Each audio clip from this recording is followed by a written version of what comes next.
ओम नमः शिवाय। लोग कहते हैं मानो तो देव ना मानो तो पत्थर। यह बात बिल्कुल सही है। आज इस कथा में मैं आपको सुनाऊंगी जिसे आप पत्थर मानते हैं उसे अगर देव माना जाए तो ज़िंदगी में अच्छा हो सकता है। इस कथा में एक ऐसी बहन की चर्चा है जो बहन शिव को अपना भाई मान ली है, शिव जी को भाई मानकर राखी बांधा है और शिव जी भी किस किस समय में किस किस तरह से भाई बनकर उसकी रक्षा किए। यह कथा संपूर्ण शिव जी की बहन और शिव भाई की है, तो कथा को पूर्ण सुनिए। इससे पहले आप सभी गुरु भाई गुरु बहनों का धन्यवाद। मेरे चैनल पर आए, मेरा वीडियो देखे, लाइक किए, इसलिए तहे दिल से आपको धन्यवाद। आपकी वजह से यह मेरा कथा बहुत सारे लोगों तक पहुंचा, इसका सारा श्रेय आपको जाता है। फिर से आप हार्दिक अभिनंदन। अगर वीडियो में बोलते समय कुछ गलती हो जाए तो मैं क्षमा चाहती हूँ। और अगर मेरी वीडियो अच्छी लगे तो मेरी वीडियो को लाइक करें, शेयर करें, मेरे चैनल को सब्सक्राइब करें। तो कथा शुरू करने से पहले शिव गुरु और माता पार्वती के चरणों में प्रणाम करती हूँ। न्यामतपुर गांव में एक मंजू नाम की शिव भक्त रहती थी। वह बचपन से ही शिव जी का प्रतिदिन मंदिर में जाकर पूजा किया करती थी। उसका कोई भाई नहीं था, इसलिए वह शिव जी को ही हर रक्षाबंधन में भाई मानकर उन्हें ही राखी बांधा करती थी। इससे शिव जी भी प्रसन्न रहते थे।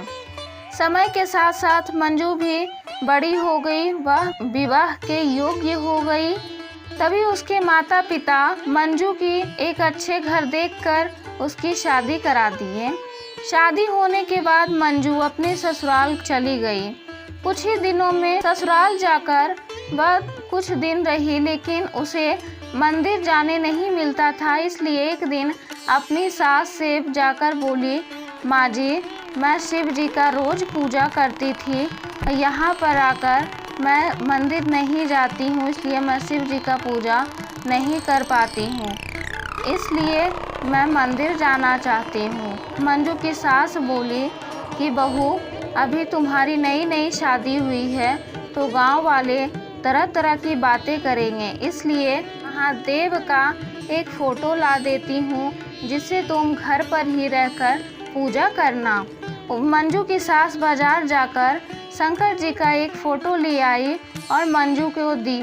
मंजू प्रतिदिन उस शिव जी का फ़ोटो का घर पर ही रहकर पूजा करती और मंजू का पति बहुत ही शराब पीता था। महादेव से हमेशा ही यही प्रार्थना करती कि उसका पति अपने पति का सलामती मांगती थी। वह हमेशा महादेव से कहती कि महादेव, आप हमें हमेशा सदा सुहागन का आशीर्वाद दीजिएगा और मैं आपसे कुछ नहीं चाहती हूँ। तभी एक दिन गांव के शिव जी के मंदिर में बहुत बड़ा पूजा हो रहा था, तो मंजू को पता चला, तो वह अपनी सास से जाकर बोली कि माँ जी, शिव जी के मंदिर में बहुत बड़ा पूजा हो रहा है, तो आप मुझे जाने दीजिए। बहुत जिद करने पर मंजू की सास मान गई और फिर बोली, ठीक है चली जाओ, लेकिन घर जल्दी आ जाना। तभी मंजू मंदिर चली गई और कुछ ही समय में उसका पति घर आया। वह शराब पिया हुआ था और मंजू मंजू करके बुलाने लगा। तभी उसकी माँ बोली, मंजू मंदिर गई है, तो वह चिल्लाने लगा और कहा कि यह इसका रोज़ का नाटक हो गया है, बहुत पूजा पाठ के बहाने पता नहीं क्या करती है, मंदिर जाने के बहाने कहाँ चली गई है। तो मंजू की सास बोली, वो कहीं नहीं, वह मुझसे पूछकर ही गई है। अपनी माँ की बात को अनसुना करके मंजू का पति बोला, मैं उसे लाने जा रहा हूँ, यह बोलकर वह घर से निकल गया। और तभी गाड़ी से जा रहा था कि रास्ते में उसका एक्सीडेंट हो गया और एक्सीडेंट होते ही वह वहीं पर उसकी मृत्यु हो गई। तभी उसे ले जाने के लिए यमराज आए और अपने साथ लेकर चले गए यमलोक। जब उसे यमलोक में आंखें खोली तो वह देखा कि उसके सामने उसकी नज़र यमराज पे पड़ी। तो वह बोला, यह मैं कहाँ हूँ, आप कौन हैं? तो यमराज बोले, मैं यम हूँ। मंजू का पति बोला, यहाँ मैं कैसे आ गया? तो यमराज जी बोले, तुम्हारा मृत्यु हो गया है। यमराज जी बोले, मनुष्य तुम्हारा धरती पर समय खत्म हो गया है। और इधर मंजू मंदिर में अपने पति का सलामती होने का महादेव से प्रार्थना कर रही थी कि हे महादेव, आप मेरे पति को सलामत रखिएगा। तभी वहाँ पे यमराज के पास महादेव जी आए। महादेव को देखकर यमराज महादेव को प्रणाम किए और फिर बोले, महादेव आप यहाँ कैसे? तभी महादेव बोले, मैं इस मनुष्य को जीवन दान देने आया हूँ।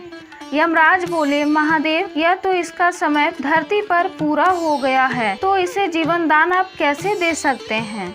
तभी महादेव बोले कि इसकी पत्नी की कर्मों से मैं इसे जीवन दान दूंगा, क्योंकि इसकी पत्नी मुझे बचपन से लेकर अभी तक पूजा सच्चे दिल से करती है और अपना भाई मुझे बनाई है।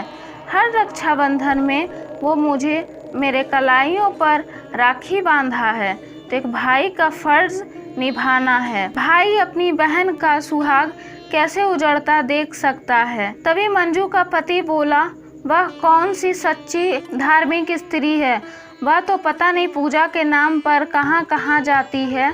तभी यमराज जी बोले, तुम्हें एक दृश्य दिखाता हूँ, तुम्हें सब समझ में आ जाएगा। यमराज जी ने मंजू की दृश्य दिखाई और बोले, देखो मनुष्य, तुम्हारी पत्नी कैसे विलाप कर रही है।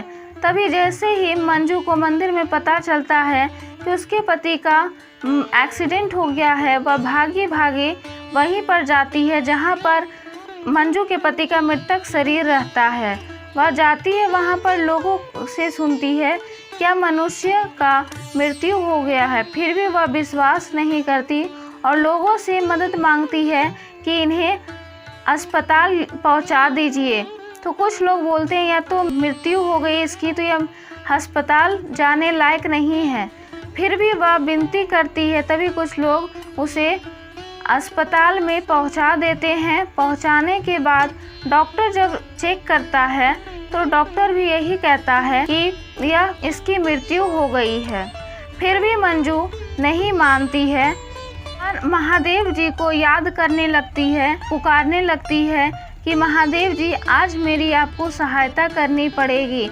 एक भाई को बहन की सहायता करना ही पड़ेगा, एक भाई को अपनी बहन का सुहाग लौटाना ही पड़ेगा।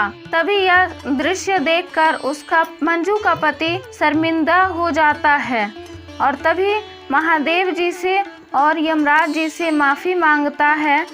तभी महादेव जी बोलते हैं कि तुम्हारी कर्मों से तुम्हारा धरती पर से समय खत्म हो गया था, लेकिन तुम्हारी पत्नी की वजह से, उसके कर्मों की वजह से, तुम्हारी पत्नी की वजह से तुम जीवित रहोगे, क्योंकि हमेशा मैं उसे सदा सुहागन का आशीर्वाद देता हूँ और वह मुझे भाई मानती है, मैं उसे अपनी बहन मानता हूँ।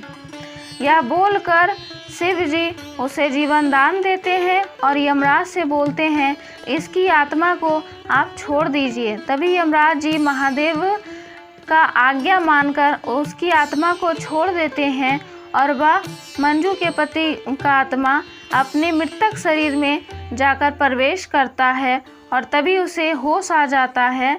लेकिन उसे यमलोक में क्या हुआ कुछ भी उसे याद नहीं रहता और तभी मंजू यह देखकर बहुत खुश हो जाती है, महादेव को धन्यवाद करती है और कुछ दिनों बाद मंजू का पति बिल्कुल स्वस्थ हो जाता है। तब मंजू का पति बोलता है, मंजू, मैं तुम्हारे साथ और माँ के साथ शिव जी का मंदिर जाके पूजा करना चाहता हूँ, क्यों पता नहीं मेरे मन में ऐसा ख्याल आ रहा है कि मैं भी अब शिव जी के चरणों में ही अपना शरण ले लूं। और तभी मंजू सुनकर बहुत ही खुश हुई और फिर वह तीनों मंदिर गए और मंदिर में जाकर शिव जी का पूजा किए और मंजू के पति का शराब का लत छूट गया और उसके घर में सुख समृद्धि बनी रही और हमेशा पति पत्नी शिव जी का साथ में पूजा किया करते थे। हर हर महादेव, घर घर महादेव।